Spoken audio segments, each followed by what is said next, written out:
Don't park your spirit. Find the path beyond harmony. We are so powerful as beings. Nothing can tell you your path except for you. Once you start on this path, you can't turn around. Don't park your spirit there. You did it. You chose it. That's what you wanted. Because every choice you make affects your life. If you believe it, things are going to work for you because they parked their spirit.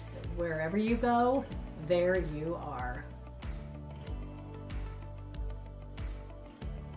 Welcome back. It's the Path Beyond Harmony. I'm Cari Palmer, and I'm joined by a couple of friends this time.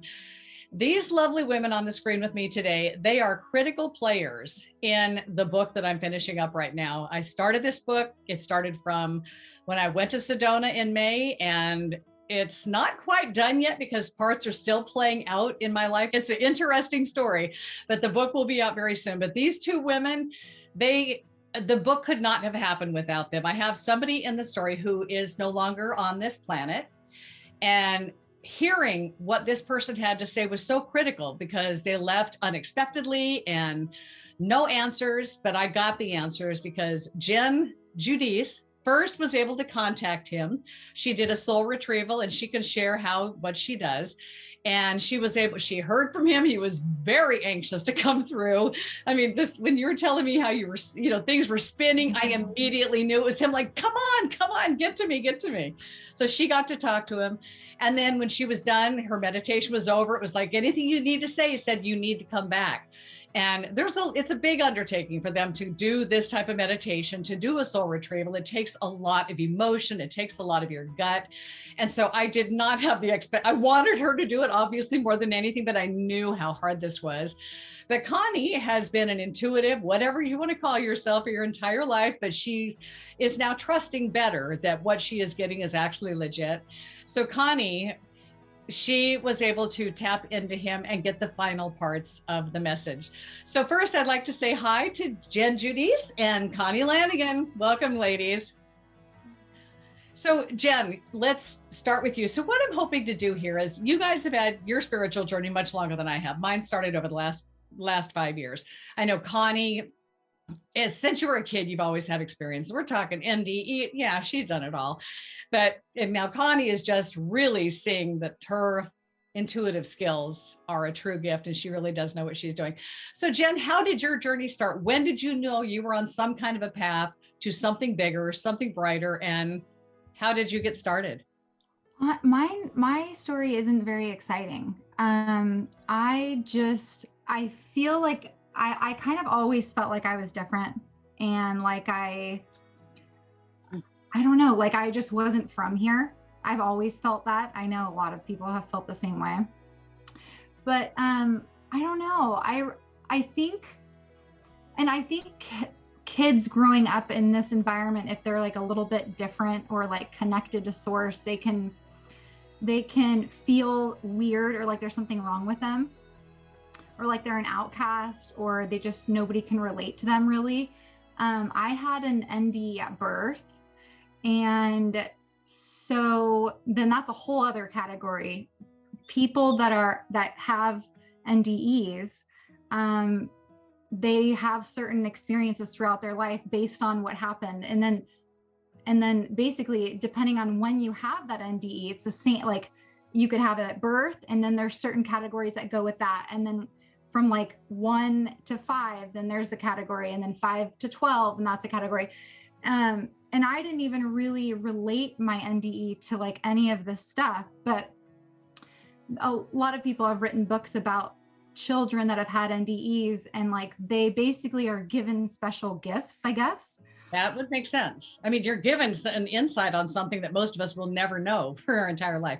And for those who don't know, NDE is near-death experience, just to qualify that. Mm-hmm. Yeah, so I don't know. I think I went through a little bit of depression in high school. And that really, like, I just didn't want to be with any of my friends. I like cut everybody out of my life and went into isolation, and was just, that was kind of a pivotal point in my life, because I just went internally, and that's not something a lot of kids do, just cut out all of their friends like that. But Yeah, my story isn't that exciting. I didn't have any crazy like OBEs or anything like that. Just the NDE at birth. And then I experienced a little bit of depression in high school. And I think that also like triggered a lot of stuff within inside of me. My brother had like an awakening when he was 19 years old. And that really was crucial for me. He could do crazy math. And like when he was talking, it was like very prophetic. And my brother and I are like best friends. So, but then it got to the point where a bunch of people thought we probably should like either lock him up like in like a cell because we don't know what's going on with him. Either he's on drugs or we don't know. And I think that happens with a lot of kids too. They say all this stuff and people think they're crazy and put them on meds or say they're bipolar or they're schizophrenic, and because they don't know how to deal with this. But my brother and I got really close during that time. I always believed in him. And he named me before my mom even knew that she was pregnant with me. He was like telling everybody, I have a baby sister, my mom's pregnant, and her name's going to be Jennifer. And they would go up to my mom and say, oh my God, congratulations, you're pregnant. And she's like, I'm not pregnant. Wow. So we've always had this really strong connection, my brother and I. And then once that happened with my brother, he had to completely shut that off, that connection to these other states, this other realm, because he was afraid because people wanted to put him on medications. So he completely shut it out. And now he's wanting to try to get back to that. And he's scared and has trauma. How old was he when he he was 18 years old, 19. Yeah. Freshman at college. Mm-hmm. Yeah. I can see when my daughter started college, boy, life changes with the peer pressure and dealing with other people.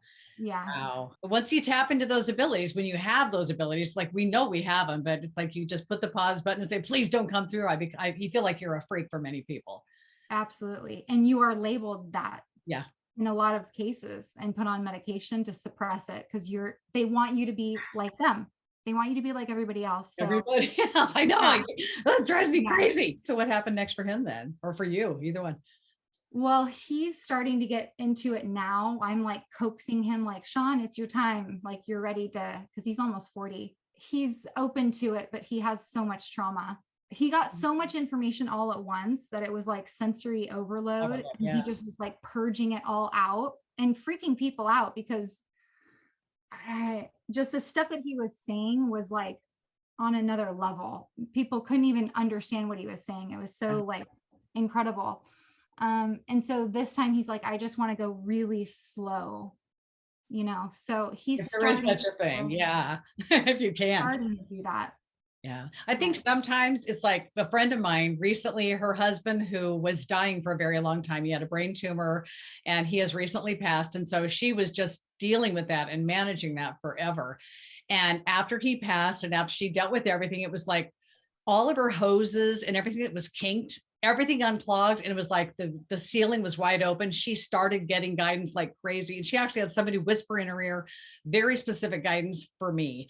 And she was like, whoa, this is happening. It's just, I think once you open up your pipes and you let it flow, that's why he may not be able to go at a slow path, but just for him to be ready, just nobody will ever understand it that's around him. And that's the given. We all know that. So, and then with me, I just started meditating 3 years ago and getting like really, really into it. And that's that.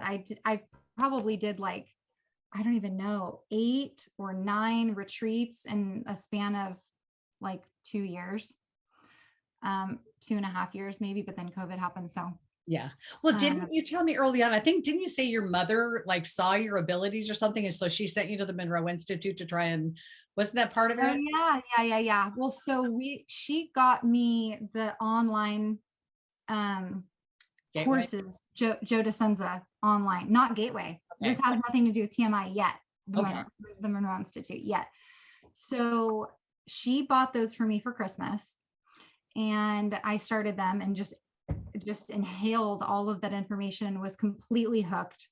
My very first meditation ever, I heard like a band of angels saying, "We've been waiting for you." So I was like, okay, like I think I heard that, and I'm a little freaked out, but like, okay. And then my meditation just progressively got like way more active.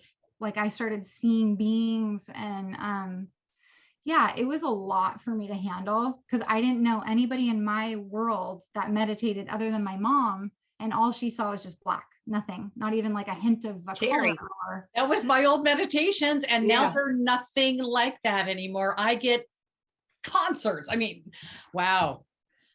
yeah, almost so much that I was like praying and begging, like, please, I just can't, I don't want to, I just want blackness because I wanted to be like everybody else.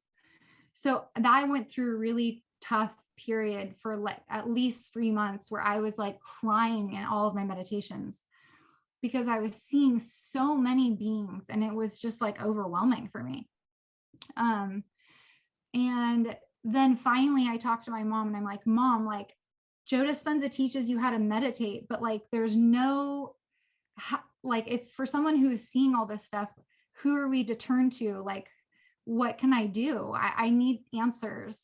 I don't know what I'm seeing. I would be like transported to a different time, like Japan or, you know, something, and I'm in war, or like Vietnam, and I'm just like being transported all over the world at different You're like, times. what am I doing? What am I supposed to do with this? And it's like these little clips, like boom, now I'm here, now I'm there, now, and it's just so overwhelming. And I really needed help. And so that's when my mom said, well, I wonder if Bob Monroe has an institute. I think he does, but I'm not sure if it's still there. I heard about it.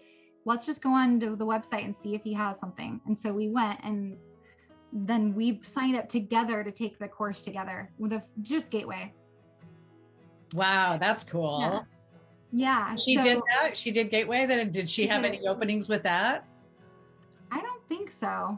Yeah, because I was curious because you and your brother both had, you know, this happening with you, like if your mom and dad, if they had stuff, or if they just didn't talk about it, or if it was just like. My mom said that I'm her guide. She's said that for a few years now, that I am the one that's supposed to help her, you know, get to these states. Wow. But yeah, my brother and I are just really, really tuned in. My dad has had not meditations, but like dreams where he is African-American, and he like knows that he had this past life, but then he goes back to the Bible and he's like, no, this is the only life. So that can't be true. And he kicks it to the side. And I'm like, Dad, like, you know, it's so like, then that's be open. Oh, wow. My dad has had OBEs and would try to train me a little bit growing up, how to fly in your dreams and stuff like that. So he always like was able to do that. Yeah. All right. So Connie, so I know you had a lot of stuff going on with you. I mean, NDEs, OBEs, out of your control OBEs. Start somewhere in the beginning, and how did you get started and understand this journey you're on, or if you do? I don't know where to start because it was like always. Go far back. Like, where did it start for you? I mean, I remember being a little kid and walking home from elementary school and just start talking, and I didn't know the language, and just jabbering to myself, a full dialogue all the way home. And it was like, okay, this is odd. And having dreams, like now I understand what kind of dreams they were, but back then I didn't, like recurring dreams. And I would wake up trying to talk to him, go away, I don't want to have this dream. And flying dreams where it was like, I want to be on the ground. So that was like constant. And I would try to tell my mom, and she's like, oh, it's just a nightmare. It's just a nightmare. Well, it was repetitive, kept coming on. And then, I don't know, extraordinary things happened to me, like should have been really violent and scary, and they weren't. It was kind of like angels protected me. And I had, in my early 20s, I had several OBEs. And it's like, one of them was a practitioner, my friend actually, who had been doing hands-on healing. and I was in the ceiling and I wasn't coming down. And she knew it. It took her 40 minutes to get me back into my body. I was like, whoa, what was that? Was I dead? And then it happened again, and all kinds of things happened. I lost my brother, who I was really close to spiritually. Of all my siblings, him and I were the most connected, and I didn't do very good. It was like, I don't get it. This is like a person that should be on this earth. Well, why isn't he on this earth? So he had a dream, and he was my guide for the whole dream. So he, like what you were saying in your dreams, you had snippets of different times. He took me for an entire night to these snippets of all the different times. And it was like, it's more important where I am now than if I stayed on the earth.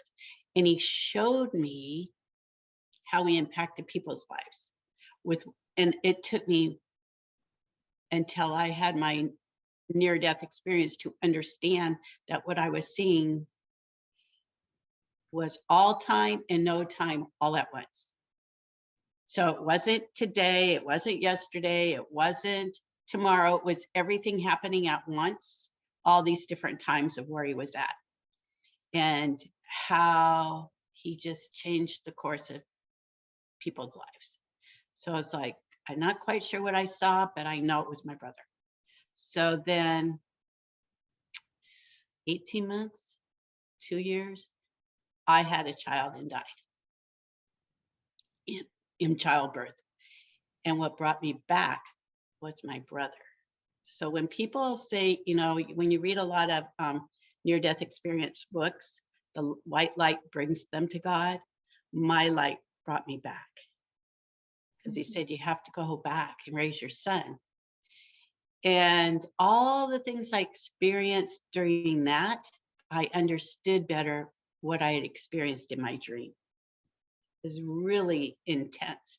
When I came home from the hospital and tried to talk to my husband at the time about it, he asked me never talk about it again. That he didn't want the kids to ever hear this story, and he felt uncomfortable. So I shut it down. I shut it down for 10 years. I didn't tell anybody hardly until I went to one of my alternative care providers, said, I want to know what happened to you when you had your son. And he had to drag it out. He had to drag it out because it was so buried, and really understanding if I was making it up like a story, if it was really what I thought it was.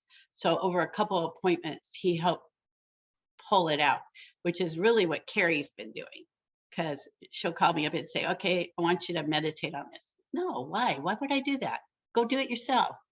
She said, no, because something will come to you. I said, it does not. Because to me, it was just, blah, blah, blah. I get this thought and off. She goes, no, you're supposed to share that thought. So I think things would have just stayed buried in my head forever if people weren't pulling it out of me, truthfully, because it's like, to me, it was just stories in my head always, my whole life, stories in my head. It didn't mean I should share those stories, much like your brother. People just thought I was nuts. So why would I say anything? Well, guys, we're all crazy as far as people are concerned. So I'm so totally one with that. Yeah, like I have a very dear friend of mine since we were 12. I've done this to her for years. She gave me a Christmas present I think we were like 21. I looked at it, I said, are those Bloomy underwear? And she was like, what made you say that of all things? It was Bloomy underwear. I know, Bloomingdale's. And like Bloomy, like the rough. Yeah, it was Bloomingdale's underwear. Like, yeah, that's random, right? and then the other day when I was at her house, I said, where's the cat? Do you have a cat? She goes, I don't have a cat. Why would you say that? I said, I could see a cat right there. And she goes, no, but a cat's been visiting me. And so I look outside, it's on the fence. I said, yeah, that cat. I saw it in your house. And she said, no, but it sits on my porch all the time. So that's just that's just how my brain works. Like I just get a sense and then it blurts out of my mouth too soon. And people aren't always ready for that too soon, right? Like, oh, I shouldn't have said that. Well, I've come to learn with this 5-year little journey I've been on that 99.9999% of the population aren't ready. We're all Charlie Brown's mother to these people. Wah, Yeah. wah, wah, wah, wah. That's all we sound like. It's like they're like, la, la, la. They don't want to hear anything we have to say because we are all lunatics for crazy. When I first started like writing my blogs, when I was experiencing this, I remember my stuff it wasn't out there because I would think, I don't want people in my neighborhood to know that I'm crazy or think I'm crazy. Or I don't want my friend, which I actually had friends at the time, which I don't have those friends anymore. But excuse us, what are we? Well, no, those friends are no longer my friends. I had to elevate to get to this good space. But so it was like, because none of them right now, they would not understand one word I've ever said that I've said. But I mean, there was actually a time when I gave a rat's ass, but I don't anymore. It's like, so now I post my stuff is so out there, but none of these people who would be around here would ever even find that stuff. It couldn't make their way to them because it's in a space they could not even comprehend, kind of like my former husband. Yeah. It's crazy. So Connie, did you have 2 NDEs? I mean, you had so many things. You had the out-of-body experience. You couldn't get back in for a long time. But the thing about I've had several borderline, like 2 years ago, just almost 2.5 years ago, I was in a pretty violent car accident, was in the trauma center, but while I was spinning around and banging my chest on the steering wheel, I was surrounded by angels. This veil of teal came and cushioned me. And it was like that second, I knew I should have been dead, but I wasn't. So more than 1 or 2 of those. So it's like breathing. These things happen. And it's like, if I tell most people, they think I'm making it up, right? Oh yeah. Crazy. Well, because they couldn't go there. They could not participate in your reality. You kidding me? Mm-hmm. So with the one thing though about Connie, we did this thing together where it was this seraphim angel blueprint, like training to be able to send out this angel healing. Yeah. I did this work at Connie's house with her because she was kind of new to Zoom. Remember those days? And so we were like separate places, but there was, 9-10 people on the call. And during this whole thing, she's looking on the screen. She said, that person, I see this and that. So she sees things going on with each person. And so she sends it in the messaging, which was so timely. I mean, but you've always had this gift and you connect it to the person. But as soon as you're done, you like doubt it. You're like, oh, I'm making it up. But so that has been what's changed with Connie. She's realizing she's not making it up. She's making me think that it's real. Because I've had the stuff I'm having happen. It's like, you got to think yours is real because then what am I? The stuff going through me. During that meditation with the seraphim angels, I said, Cari goes, what do you see about me? I said, you see black. You don't see anything. And I've been thinking, why did I say that? How do I know that? It just blurted out of my mouth. She goes, because she had never said that to me. She goes, you're right. That's all I see is black. Yeah. Like, okay. Yeah, because I'm laying there doing it. I'm like, why exactly are we doing this? Supposedly we're getting the downloads.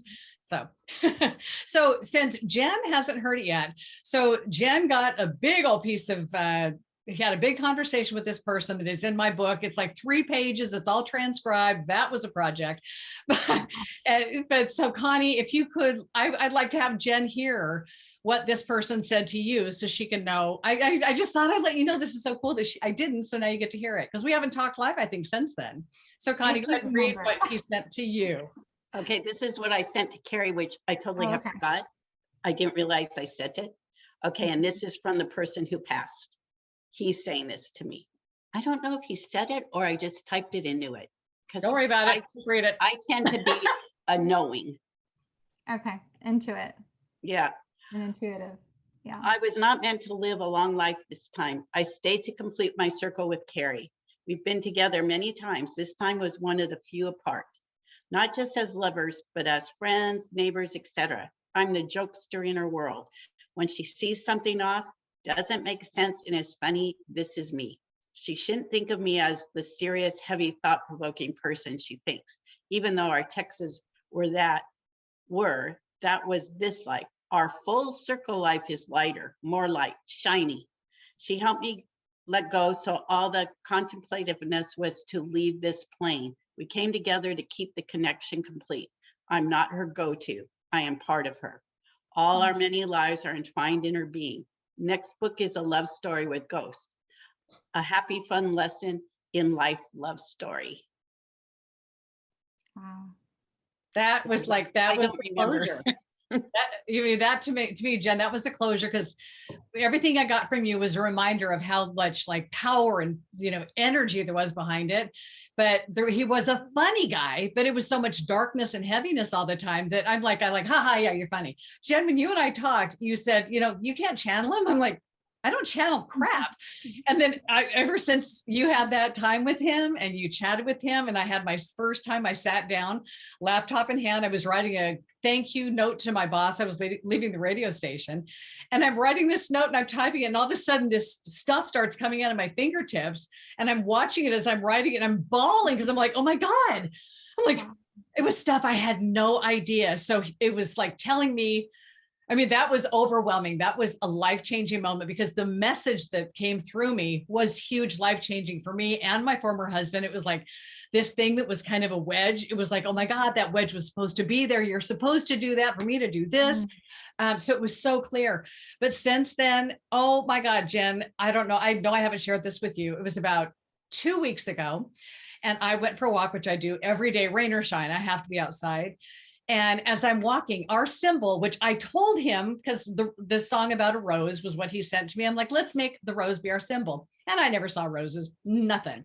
On this walk, this one day, I just walked this really random route that I just didn't know why I did it. And I saw so many huge rose bushes in bloom that time.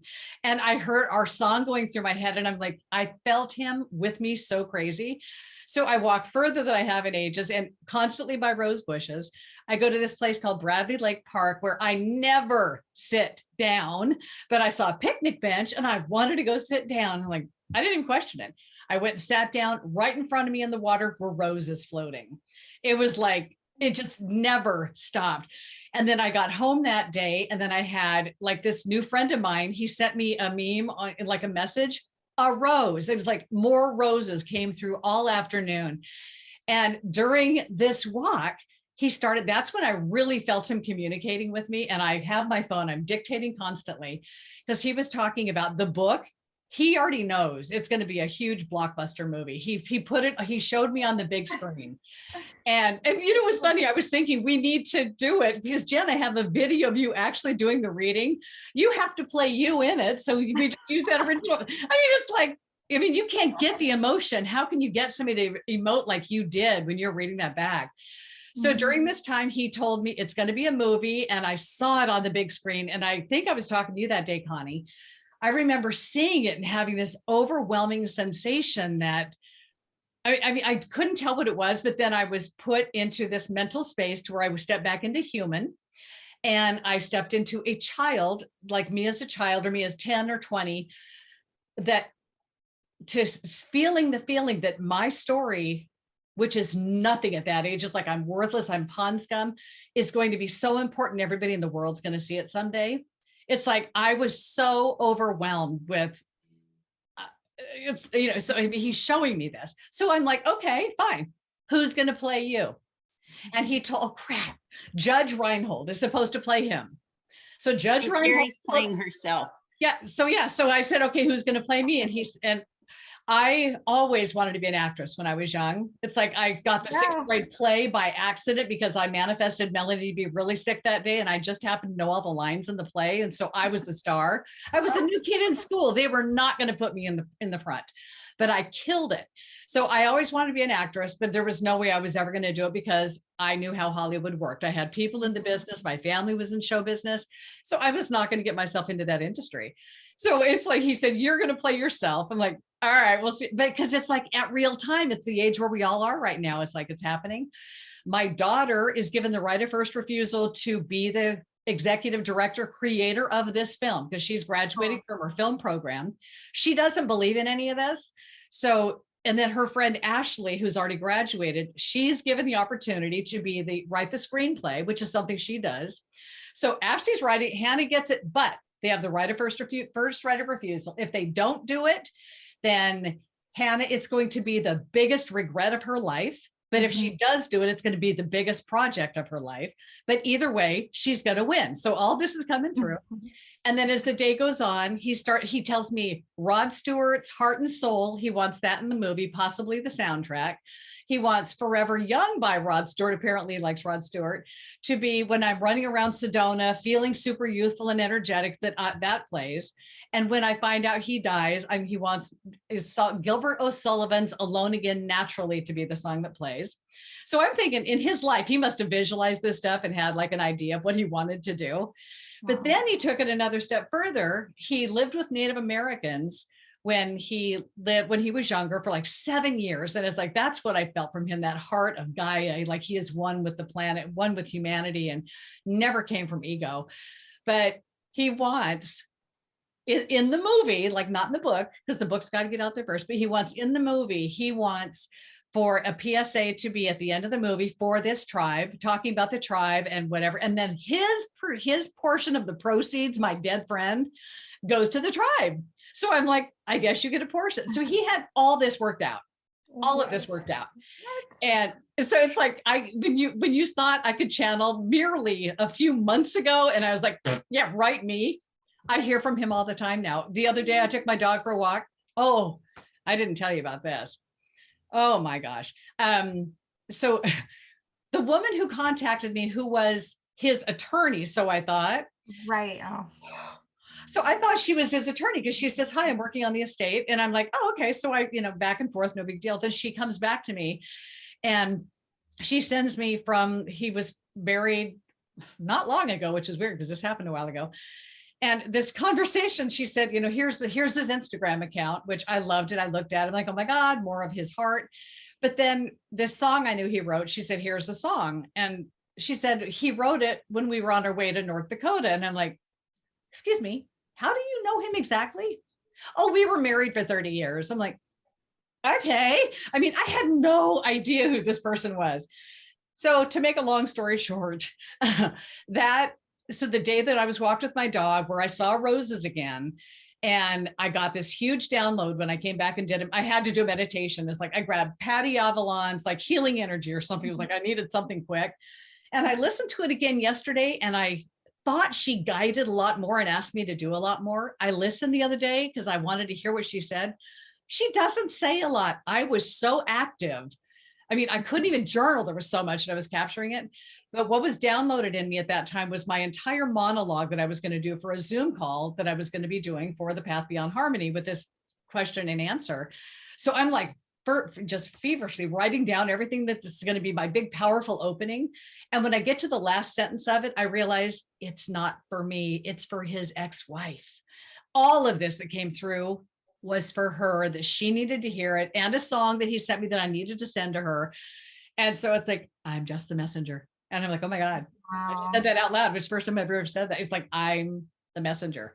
So so I sent it to her, and it's like, I know she'll probably read it and say, oh, F off. And then she'll read it again and she'll be like, oh, wait, it's going to hit home, and she's going to feel some forgiveness, whatever happened. He was here to do his journey and he did it. But I mean, this stuff. So yeah, I now channel this dude, and that's, you cracked it open. You helped me. I mean, it's like, you guys, we can't make this stuff up. Wait, so did you send it to her? I did. So I sent her. So he told me, send the big chunk. So I sent it, and I said, I got this through him. I explained how I went for this walk and I was guided here. And so this is, I realized this is for you. And it pretty much said, if you let him be forgive him. You don't have to forgive him, the man, but forgive him from your heart so you can move on. That it will make him truly the hero, but not, it's kind of like, but not from, you won't realize it when you're on this side, because he'll never be the hero in her eyes. But so that was like in parentheses that, maybe not while you're on this side. But then after I sent it, then he said, now send that song that's been stuck in your head. I had this song stuck in my head for a week, and I analyzed it, like, why is this song in my head? The lyrics didn't do anything for me. It wasn't about me, but he had it there. So then he said, now send her the song. And then after that, he kind of had me send like a recap, just kind of first person from him, like, this is just for you to try and heal, extract from it what you can, what you want. And then pretty much, and I'm just like, I'm just the messenger. And then I remember Connie said, did you hear back from her? I said, no. I said, I don't even want to, nor do I expect to. This is a one-way channel. I send it to her. she has to do with it what she wants to when she gets it. It's like, it's just my job to send it. So, I mean, we're all complete freak shows as far as most humans are concerned. And I love being a part of this freak show, let me tell you. Well, it's kind of incredible that you are now channeling him, because I would never have not channeled him, but I don't know what you call it, but communicated with him had you not hunted me down and got on the phone with me and told me the story. And so you, like you said with Connie, same thing, like you hounded her and you hounded me. And now it's like the key, when you ask for help, then you're able to tap into that yourself. And like, it's come full circle for you. The fact that I know you're helping Connie. You are like a big part of my life, because I didn't believe in myself, just like Connie doesn't believe, maybe hadn't believed in herself so much because you got shut down. But same with me. And so Cari was the one, I think, that brought that out in me more than anybody else. So, and now it's like, now you're being rewarded, and now you have this ability now. And what's so cool is, like, one of the last things that you said to me was the last thing he had to do in this lifetime was to meet me. And so there's more and more reasons, like the fact that I have this to send to his wife. It's like all these layers of why we meet and why we plan this ahead and why we get to this space to where, I mean, when I saw you on that call, it was that extra piece of guidance that was so out there that I could not wrap my brain around it. And just to say what that was, I mean, I met this person in Arizona, but this guidance, and he's no longer on this planet, but this guidance that I got that made me just go, because I follow my guidance to the T. If I get it, I believe it, I do it. This guidance told me I had to go back to Sedona, where this person is no longer living. He's dead. He's a dead person. And I'm supposed to go to this motel where we met, go to the manager and say, hi, I know you don't remember me, but just share the story with this guy about it was a love story that gone wrong, bad wrong. But then he gets all excited and he says, no, I remember you. Yeah, your friend's waiting for you in room 118. It's like, and it was like, I spin around like a twirling dervish, like he says in my book. And oh my God, the fact that he even put something in my book I've never heard of, I had to Google it. So, I mean, literally, it's like in this guidance, it's like, it tells me to go there, that he will be there. And so I'm like, most of me knew that can easily be. It can be, because we can regrow limbs if we want to. But a bigger part of me thought, that's even out there for me. So when I was it was a call with a bunch of us on the call that time. It was like the whole screen was full of people, and it was about UFOs and sightings and listening to you talk about your experiences, your daughter's experiences. And I'm just like, that cray lady right there, she's for me. I need to talk to her. She's just like me. And it was just, I just knew I was drawn to you, and I didn't know why. And I reached out right after we were done, said, we got to talk. You and I talked, you offered to do a soul retrieval, and the rest was history. But he knew, I mean, we planned this. You were the one I had to find. And he was impatiently waiting for us to have that Zoom call to talk about aliens. Yeah. But we just can't make this stuff up. Yeah. And I've done soul retrieval since then. And gosh, his energy was so nice. This last one that I did like an hour ago, I got like no energy, almost like, what are you doing here? I don't believe in you. Kind of, yeah. I know. I can buy that, because a friend of ours, partner who died not long ago, one of our friends, Maria Elena, she had to do a soul retrieval. She did the soul retrieval for us. And he was clinging so tight to his body that she talked to him and talked him off the ledge. And while the guides were trimming all the cords and like getting him ready to go, and she gave him a crystal, and she brought out a puppy. And so she was able to take him to the light where a little boy was waiting there for him. And he took his hand, and then he went through the light. But he was like, no, this is not real. He didn't want to do it. He was like, I need to stay here with my body. So people, even on the other side, they don't know they're on the other side, apparently. Yeah. But I just really appreciate, his energy, because it was so like, it was just so happy and light and like excited. And he's the jokester. He's not heavy heart dude like I thought he was. That is so good to know, though. I mean, literally, guys, he was one of those people that, I mean, the heaviness was his illnesses, but I never saw him for his illness. I saw him for his wellness, which I think that's why was a light in his eyes, because everybody else saw him as a sick man. But it was like I was work one day and I worked live on the radio. He never gave a crap. He didn't care about his phone. He would just call me like, hi, I'm like, I'm working, on the air. He's like, okay. But so he said, I just wanted to say happy 1 week anniversary. And I'm like, oh, what do you give for 1 week? He goes, oh, coupons. I mean, just like, boom. He was like, just like that.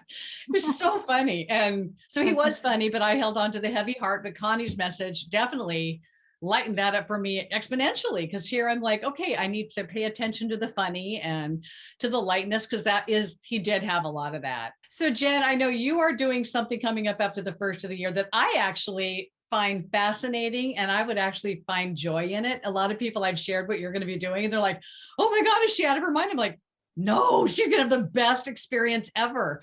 Thank you so much, both of you, for joining me. I mean, I think we could talk for hours and hours and hours, and I think we will down the road more. Just so much exciting stuff happening. So we'll definitely hear back from Jen.